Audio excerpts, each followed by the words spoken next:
जय श्री कृष्णा। आइए सुनते हैं बृहस्पतिवार व्रत कथा। प्राचीन काल में एक प्रतापी राजा था। वह दानवीर था। वह हर बृहस्पतिवार को व्रत रखता था और गरीबों को दान देता था। लेकिन राजा की रानी को यह बात पसंद नहीं थी। वह न तो व्रत करती थी और ना ही दान करने देती थी। एक दिन राजा शिकार करने जंगल निकला। रानी अपनी दासी के साथ घर पर ही थी। उसी समय गुरु बृहस्पति देव साधु का रूप धारण कर राजा के दरवाजे पर भिक्षा मांगने आए। लेकिन रानी ने साधु को भिक्षा देने की बजाय टालती रही। साधु ने दोबारा भिक्षा मांगी। रानी ने फिर काम बताकर कहा कि कुछ देर बाद आना। साधु ने कुछ देर बाद फिर भिक्षा मांगी। इस पर रानी नाराज हो गई और कहा कि मैं इस दान और पुण्य से तंग आ गई हूँ। आप कोई ऐसा उपाय बताएं जिससे मुझे इस कष्ट से मुक्ति मिल जाए। बृहस्पति देव ने कहा कि अगर तुम ऐसा ही चाहती हो तो मैं जैसा तुम्हें बताता हूँ तुम वैसा ही करना। गुरुवार के दिन तुम घर को गोबर से लीपना, अपने केशों को पीली मिट्टी से धोना, केशों को धोते समय स्नान करना, राजा से हजामत बनाने को कहना, भोजन में मांस मदिरा खाना, कपड़ा धोबी के यहाँ धुलने डालना। इस प्रकार 7 बृहस्पतिवार करने से तुम्हारा समस्त धन नष्ट हो जाएगा। इतना कहकर साधु रूपी बृहस्पति देव अंतर ध्यान हो गए। साधु ने जैसा बताया रानी वैसा ही करने लगी। 3 गुरुवार बीतते ही रानी राजा की समस्त संपत्ति नष्ट हो गई। यहाँ तक कि भोजन के भी लाले पड़ गए। घर की ऐसी स्थिति देख राजा दूर देश कमाने चला गया और घर में रानी अकेले रह गई। रानी ने एक दिन अपनी बहन के पास अपनी दासी को भेजा और कहा कि वहां से कुछ मांग ला जिससे घर का काम चल सके। उस दिन गुरुवार था और रानी की बहन बृहस्पति व्रत कथा सुन रही थी। रानी की दासी वहां पहुंचकर और रानी की सारी व्यथा सुनाई। लेकिन रानी की बहन ने कोई जवाब नहीं दिया। ऐसा देखकर रानी की दासी वहां रुके बिना ही वापस चली आई। दासी ने रानी को सारी बात बताई और कहा कि आपकी बहन ने किसी प्रकार की मदद नहीं की।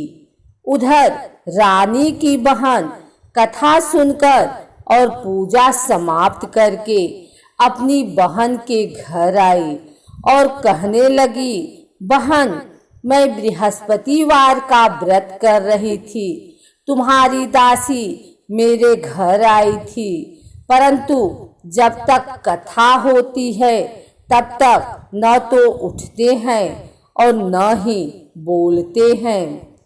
इसलिए मैं नहीं बोली। कहो दासी क्यों गई थी? रानी ने अपनी सारी व्यथा सुनाई। रानी की बहन ने पूरी बात सुनने के बाद कहा कि देखो बहन, भगवान बृहस्पति देव सबकी मनोकामना को पूर्ण करते हैं। देखो, शायद तुम्हारे घर में अनाज रखा हो। पहले तो रानी को विश्वास नहीं हुआ, पर बहन के आग्रह करने पर उसने अपनी दासी को अंदर भेजा तो उसे सचमुच अनाज से भरा एक घड़ा मिल गया। यह देखकर दासी को बड़ी हैरानी हुई। दासी रानी से कहने लगी, हे रानी, जब हमको भोजन नहीं मिलता तो हम व्रत ही तो करते हैं, इसलिए क्यों न इनसे व्रत और कथा की विधि पूछ ली जाए ताकि हम भी व्रत कर सके। तब रानी ने अपनी बहन से बृहस्पतिवार व्रत के बारे में पूछा। उसकी बहन ने बताया, बृहस्पतिवार के व्रत में चने की दाल और मुनक्का से विष्णु भगवान का केले की जड़ में पूजन करें तथा दीपक जलाएं, व्रत कथा सुने और पीला भोजन ही करें। इससे बृहस्पति देव प्रसन्न होते हैं। व्रत और पूजन विधि बताकर रानी की बहन अपने घर को लौट गई। 7 दिन के बाद जब गुरुवार आया तो रानी और दासी ने व्रत रखा। घुड़साल में जाकर चना और गुड़ लेकर आई, फिर उससे केले की जड़ तथा विष्णु भगवान का पूजन किया। अब पीला भोजन कहाँ से आए, इस बात को लेकर दोनों बहुत दुखी थे। उन्होंने व्रत रखा था, इसलिए बृहस्पति देव उनसे प्रसन्न थे, इसलिए वे एक साधारण व्यक्ति का रूप धारण कर 2 थालों में सुंदर पीला भोजन दासी को दे गए। भोजन पाकर दासी प्रसन्न हुई और फिर रानी के साथ मिलकर भोजन ग्रहण किया। उसके बाद वे सभी गुरुवार को व्रत और पूजन करने लगी। बृहस्पति भगवान की कृपा से उनके पास फिर से धन संपत्ति आ गई, परंतु रानी फिर से पहले की तरह आलस्य करने लगी।